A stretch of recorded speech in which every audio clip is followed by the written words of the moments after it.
Are you ready to stop the self-sabotage and create the life you desire? Well, in order for that to happen, you need to break free from the bad beliefs that are holding your success hostage. You need to optimize the stress by turning it into extra energy for success. And those hurtful habits? Well, we need to give that pain a purpose for progress. Welcome to Stop the Self-Sabotage and Create the Life You Desire podcast. Who can't be trusted? Well, with today being April Fool's, everyone. Let's just do that and take care of everything. No one at this point can be trusted. But after April Fool's is over with, who is the number one person in your life where you feel like you can't depend on them, they're not going to follow through, and they're always going to have some excuse why they can't do what they promised to do? Well, the number one offender that you're going to experience on who can't be trusted is going to be you. So how about if we look at the 3 steps that you can take to keep your word with yourself as well as your self-worth. Hey, we all start out with great intentions, but then there's the old adage, the road to hell is paved with great intentions. The reason why we will break our word is because we didn't get clear on what we value. Then we weren't sure that our values matched our end results. And then we didn't put boundaries around what we valued and those end results. So then we will allow other people's agendas, as well as our people pleasing. And keep in mind, people pleasing is a dysfunction. There's nothing wrong with wanting to bring out others at their best, but when you come at it from a level of people pleasing, it's dysfunctional because you are perverting your progress down to their pain. Instead of giving them a hand up, you're giving them a hand out. So you will go into people pleasing. You can also not be trusted to hold true with what you said you were going to do because you're allowing yourself to be distracted. It's what we call the convenience of the comfort zone. There's nothing comfortable about being stuck and struggling, but there is a high degree of comfort in knowing what you already know and not having to do anything different. See, moving into the growth zone is very uncomfortable. I'm working with a trainer right now to bring out another level of my physical fitness, and it is not feeling good. It's phenomenal when the exercise is over with, but not so much while I'm doing it.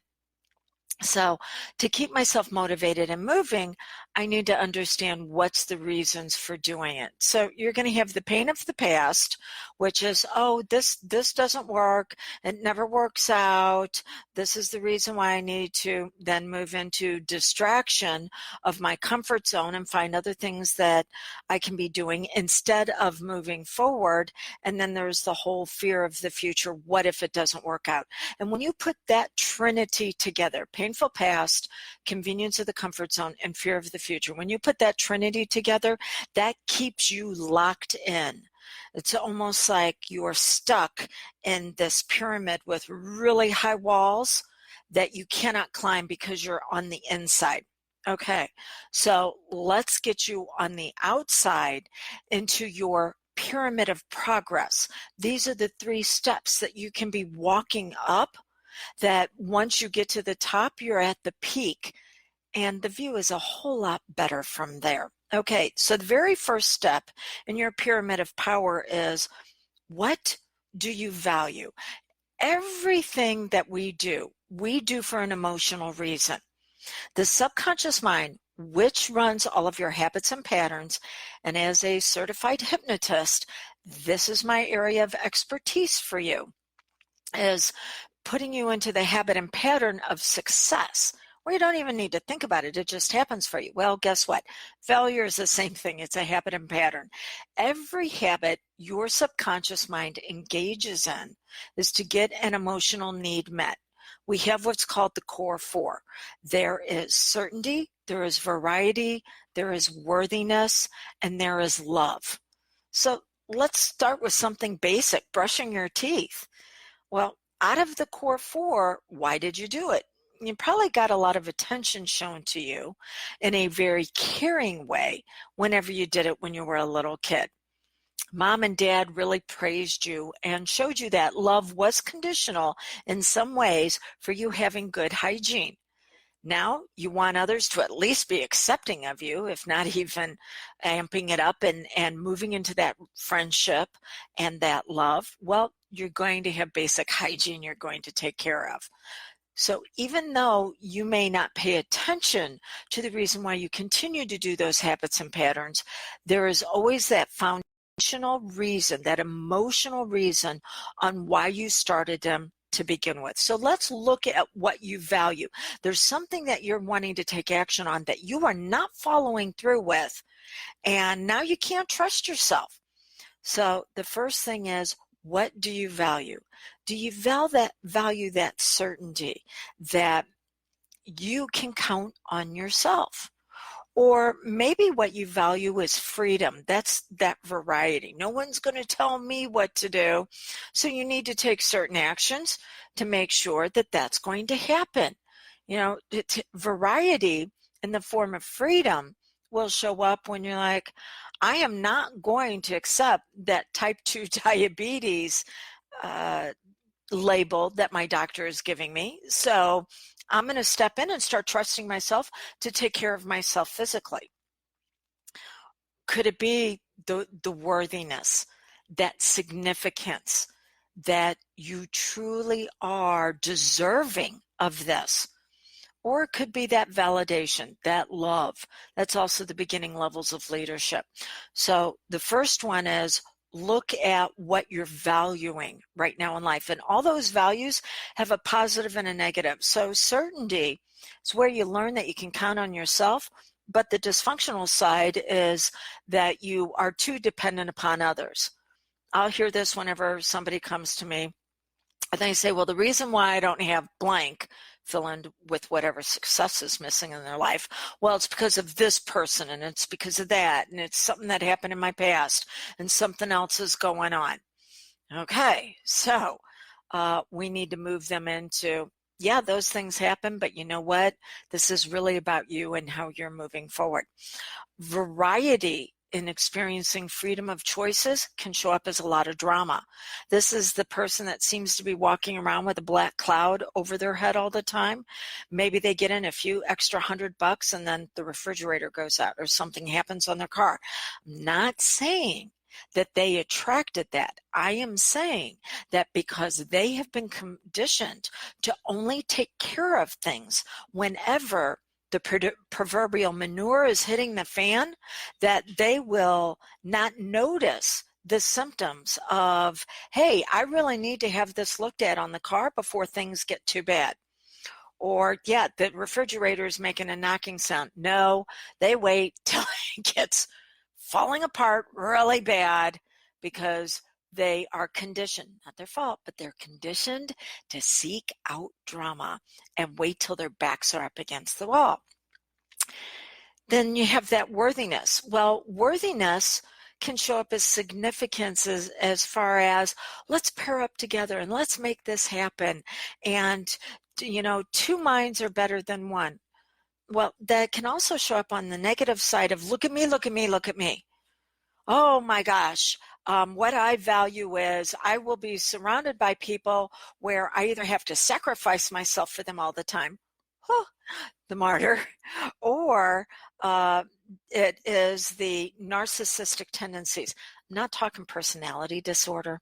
I'm talking tendencies where I have to save you. You cannot be okay unless I come in and save you. So again, our core four, not only does it have a progress side, it has a perverted side to it that is going to keep us from moving forward. And then you have that love level, that validation.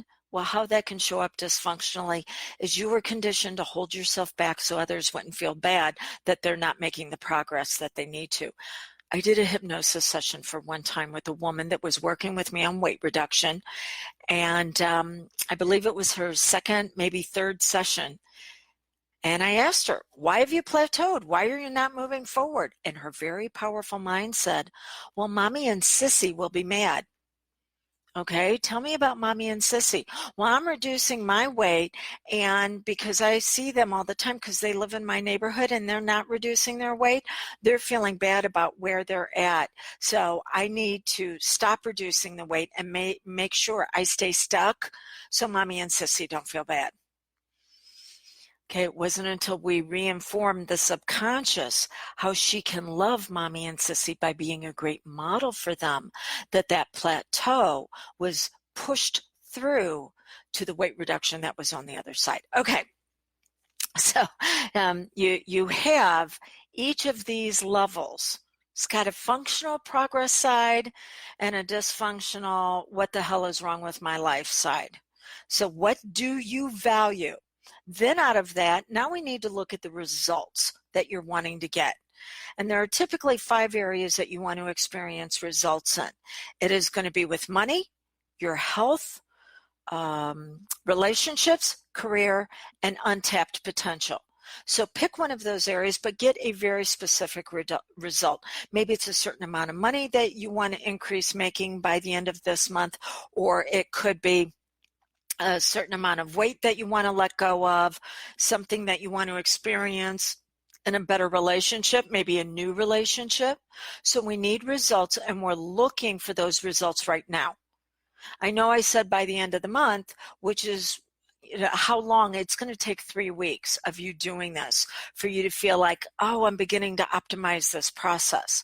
But we don't want to put a deadline of it of 3 to 4 weeks out, because then the subconscious mind, which could have brought it about sooner, would say, oh no, I don't have to worry about it until that time period. And now it's got a space to fill. And whenever the subconscious mind has a space to fill, it will typically pick the easiest thing to fill it with, which is going to be drama. And you got to be relying on other people, and you have to sacrifice yourself and hold yourself back. You'll go back to that convenience of your comfort zone. So what results do you want? And then the final step is boundaries. You have to have rules around this you that is beginning to develop. Just like when we have our caterpillar that is beginning to transform into a butterfly, well, it has that cocoon to protect it while it's going through that process. You need to have rules or boundaries around what will impede your progress. So for example, I said at the very beginning, I'm working out. Well, I know how long each day and how many days a week. And if something shows up that for whatever reason is going to stop me from going and working out at the time that I thought I would be able to, well, I'm going to have to go out working later on that night. That's why I picked a gym open 24/7, because I'm not going to go to bed until I have done what I've promised to myself. And it is the same way with you. You know, if you happen to be in business for yourself like I am, people are going to want to intrude upon the time that you need to spend getting the word out about your business. And so you are no longer able to respond to every ding of the phone, every ping on your desktop, every time somebody reaches out and says, oh yeah, but I've got a question. No, you need to block off that time just for you. Because it's not about the business. It's who you're becoming in the building of the business. It's not about your weight. It's what you're transforming into. So what do you value? What are the end results? We're looking for end results right now. And what are the boundaries? What are the rules that you have? That cocoon until you can emerge. Now, let me give you some timelines. 3 days, 3 weeks, 3 months. Takes 3 days to let go of something like a bad habit of allowing yourself to be intruded upon by others, which now leads to the fact that you can't trust yourself to hold true to your word for yourself because you're doing it for everybody else instead of you. You know, it's the whole on the airplane, if we lose cabin pressure, put your mask on before you put on someone else's mask. Well, you have to upgrade your identity before you can help someone else upgrade theirs. Because if you're not, then now we've got two people with a problem because you will pervert each other's progress down to your past pain. 3 days to let go of something. You start doing this. You start putting those rules, those boundaries around what it is that you want to experience. Whoa, not going to feel good for 72 hours. It's going to take 3 weeks for you to experience optimization where you feel like you're really beginning to have a handle on it. But it takes 3 months for an identity upgrade. This is where you're revealing you at your very best. It is now part of you. You don't even need to think about it. It is just a habit and pattern that takes place. If you want the ability to be able to accelerate this process, then you can reach out to me at 636-699-7791 or text acceleration and to the same number, 636-699-7791, if this makes sense to you and you want to see what you would need to do to be able to make this happen quicker, faster, and easier for you. Hey, I'm here as well as my partner Drew to assist in making that happen for you. So as I begin to conclude, you can trust yourself to be there for everybody else. You can trust yourself to give yourself away. And that's a really big problem because when you give yourself in a dysfunctional way, you attract people who want to take in a dysfunctional way. It's time for you to begin to trust who you are and what you're capable of achieving so that when you move into those very important relationships in your life, you're moving into them in a way where you are giving a hand up, not a handout. So it's April 1st. Don't trust anybody. And then after that, start learning to trust who you are. You're worth it. Bye now.